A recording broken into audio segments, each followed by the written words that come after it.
What's up, guys? It's GhostRobo, and we are here with some launch day coverage of Homefront.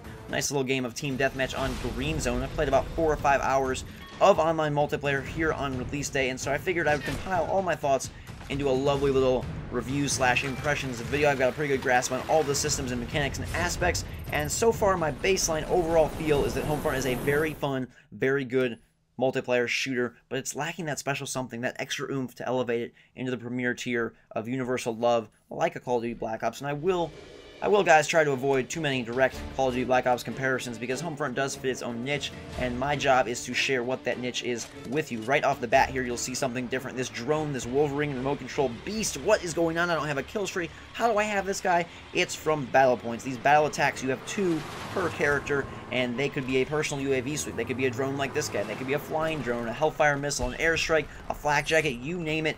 You get to call it in at your leisure. Once you have enough battle points, you get battle points from kills, from revenge, from assists, from helping teammates, saving teammates, all the things you expect to get points for in a first-person shooter, you get points for here. And the points are really balanced nicely. You get less for drone kills than you would for a personal kill, as I get run over by the lovely Humvee smashing into the wall. So it's balanced pretty well. You don't find people just calling in drone after drone after drone after drone. It does allow for a little bit more customization, and even if that's just a subliminal feeling of customization, because really they basically just are kill streaks. You, though, get to call them in when you want and pick your special too. You don't find everyone using the same ones. It's not like everybody's running with, you know, spy plane, chopper gunner, and tac dogs. You got a wide variety. Here I'm using the personal UAV sweep, and I'm using that lovely little Wolverine drone. It's really fun. They've done a nice job with the controls. Everything feels peachy keen from that aspect. I feel like I can spin around and hit guys right away. You will notice, though, that the gunfire is a little bit too pew-pew-pewy for my taste. A little bit hollow, a little bit tinny.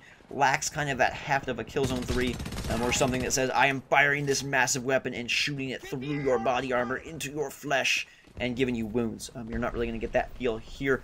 Overall, we'll start big and funnel our way down to more specific mechanics. The maps, oh, that's my biggest negative so far. They're pretty average, and some of them are downright awful. This is a really cool map. I like this one. It's 12 on 12, so the maps are pretty darn fast, but some just stink. They're terrible. One is like by this power plant, and it's just got like 3 hills and this little structure in the middle. It's like, what is this, like, you know, sniper map designed for beginners? I don't understand how some are really good and some are really poor. You think the developer, who has a pretty good track record with multiplayer, would do a better job. I hope they release a map pack or 2 in the near future to supplement what they've got. The good ones, though, like this one here, there's one in like a shopping center with a White Castle and some department stores. Those are pretty awesome, and the way that they're grounded in this overtaken American reality plays out pretty well, but some of them do feel really similar. Like, I'll load in and be like, I don't know where I am, which map is this?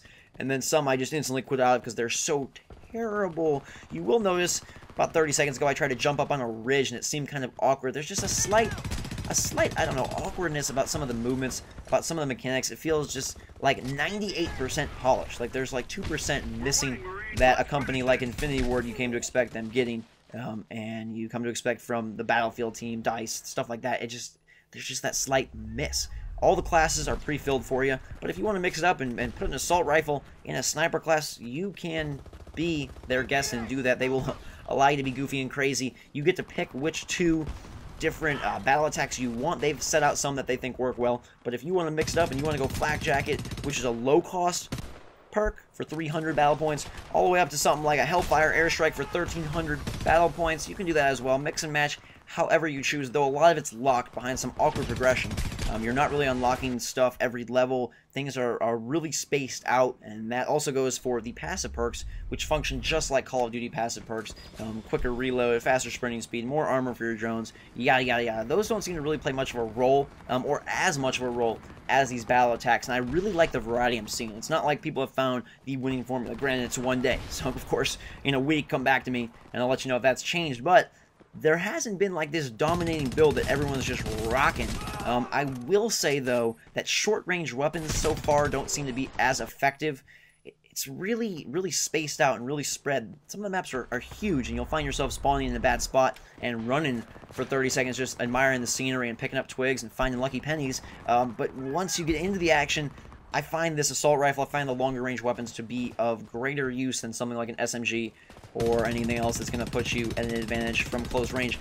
I will say that the sniper spots are really numerous, and already people are camping the hell out of these maps, especially the one I was telling you about earlier, where it's like that outdoor shopping mall where you have the different stores. Pretty much every rooftop is accessible, and good gracious, good graciousness, it's insane. You run through, and people are just blazing sniper trails all over you as you try to navigate your way through the streets, and you know, it's not a good sign when people are camping that heavy this early on. There's another one in like a neighborhood, and again, the rooftops are really accessible, and that verticality adds a distinct feel to the maps, sure, but I don't like it when everyone's just laying on roofs, camoed up, and trying to hide their way to victory. I really do appreciate, though, how they give you a different amount of points for these drone kills versus a regular kill. It just makes sense. It's something that I never really thought about and haven't seen, but imagine if a normal game, you know, a normal other previously released first-person shooter with kill streaks rewarded you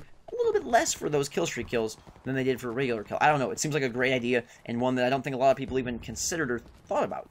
It also does a nice job, Homefront, of placing you slightly in the future. It's not enemy territory, Quake Wars, where you got mechs and insanity, and yet it feels slightly farther along than something like a Modern Warfare 2, because you've got EMP grenades, you've got different tracking systems and marking systems, and they did a pretty good job of making it feel like, hey, this is slightly in the future, but not insanely in the future. There is another mode that is called Ground Control, and that is basically domination, capture and hold, whatever you know, go to the point A, B, or C and capture it. That's that mode, and it's not very exciting because, again, long range is really favored, and therefore finding yourself trying to camp these spots while people are picking you off from long range. It's like run and capture 20% of the meter, get sniped. Okay, respawn, run, capture another 20% and get sniped, and I just didn't have a lot of fun. The other variety is Battle Commander, and that's kind of what they've been pimping in a lot of the preview coverage, their unique special mode. It's not really that special. If you've played Juggernaut, if you've played Assassination, if you've played a mode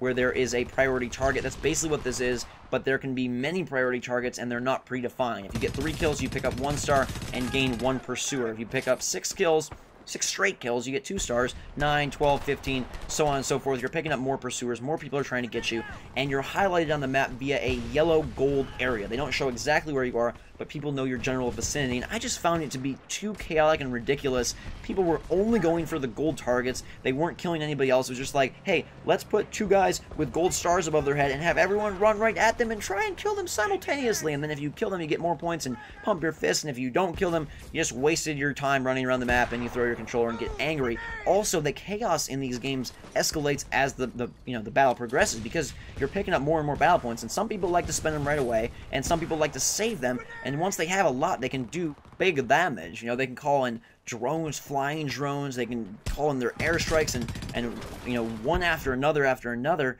You can also spawn into vehicles. You'll notice that little infantry thing below the classes. That's free, obviously, to launch yourself as a little soldier man, but you can see there that you can spend battle points to put yourself inside of a helicopter, inside of a Humvee, inside of some vehicle, and obviously as people progress and get more kills and get more points, they then have access to those vehicles, and so things get more crazy as the battle goes on, and therefore that added aspect of people on kill streaks with the gold stars and the vicinities and the areas and the battle commander, I don't know, I just found it to be too much, too chaotic, and detracting from the overall shooter feel, the baseline gameplay of Homefront, which is pretty solid. Obviously, with 12 on 12 and larger maps, you're not going to have people that run out there and go 40-0. I haven't really seen anything close to that. I mean, for sure, no flawless games. I haven't even seen people go like 20-2. Most people are top of the leaderboard clocking in at like 20-12 or 21-14, which is nice. I like that. Some people are going to say, hey, I want to be Mr. Dominator and own everyone's faces.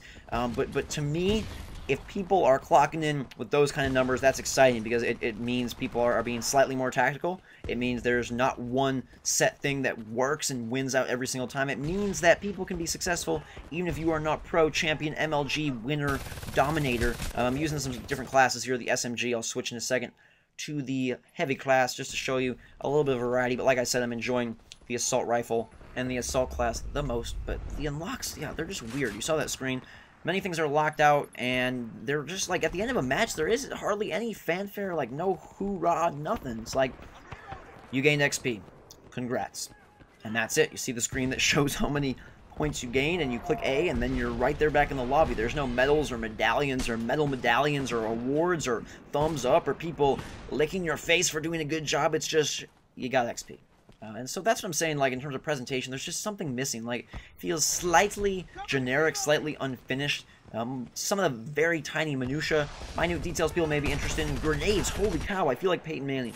You can throw them like 5 million feet in the air, and they really lack any sort of impact, kind of like the guns. It doesn't really feel like much of a bang when you have a grenade explode. The same can go for knife strikes. You're going to see one here in a couple minutes, and they're just really awkward. It's kind of like a lunge, not like a Halo sword lunge, but it's definitely not a direct melee. There's a slight disconnect between you and your point of impact, and it just feels weird. Spawn points, as you can see, are a little bit difficult. I think that in any game with huge maps, they're slightly difficult, because you're going to find people who place themselves behind those spawn points and do some really lame damage, as we do some cool damage with our Hellfire airstrike missile attack, and you can see that this is borrowed from other games, but it still looks cool.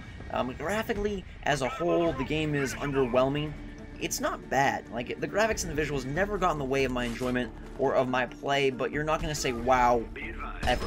It's not Crysis 2, it's not Killzone 3. It's just like average 2010, 2011 Xbox 360, PS3 game, but that's okay. I don't really feel like incredible graphics would have made this all that more special, except from a sales standpoint. People have been like, ooh, googly eyes, and wanted to buy it because their eyes would have been hungry for more of this stuff, as we have some very unlucky pistol fire action losing to that guy. One thing, again, I will say about the class is that it kind of encourages you to mix them up because of the battle points. You start off with a class that's using like 300 and 400 battle points, and say you go on this huge tear, 9 kills, and you rack up, I don't know, 1,300 battle points like I did a little bit ago, and you want to use something cool, so you switch to the heavy class, you pull out the Hellfire airstrike, and boom, you run away with that. I think that's something, again, that is kind of different. You don't really find yourself switching classes in Call of Duty, but here I could see, because of those battle points and because your kill streaks are tied to the classes, I could see a reason why you may want to do that. Up here, we're going to get a knife on this guy as we awkwardly navigate the ladder, and you'll see how it's just like,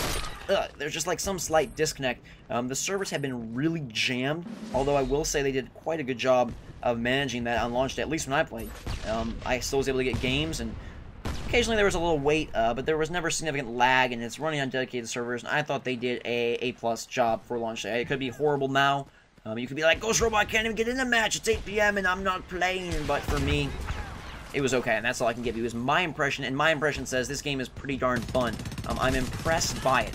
I don't know what I was expecting, but I wasn't expecting something that felt more different than it does same. And that's both good and bad. Is the community going to stick with it? I don't really know. I can't see this game lasting much more than a couple months. I think, you know, the next map pack that comes out for Big Shooter A or Big Shooter B will drift people back, but I like it a lot. I have fun with it. I think it's different enough, and like I said, if they can up their ante with some cool maps and do a couple different things, like a balance patch here or there, but it's really that battle attack system that makes me love Homefront, at least like it a lot. Will the community stay or go? I don't know. We'll have to find out over the course of time as the United States rocks their way to victory over the Republic of North Korea. Go USA, go Homefront. I really like this game. It wasn't a perfect round, but it showed you a lot of different aspects of Homefront Online. I hope you enjoyed it. If you want to see more Homefront gameplay, hit that like button. Thank you very much for watching. Until next time, we will see you later.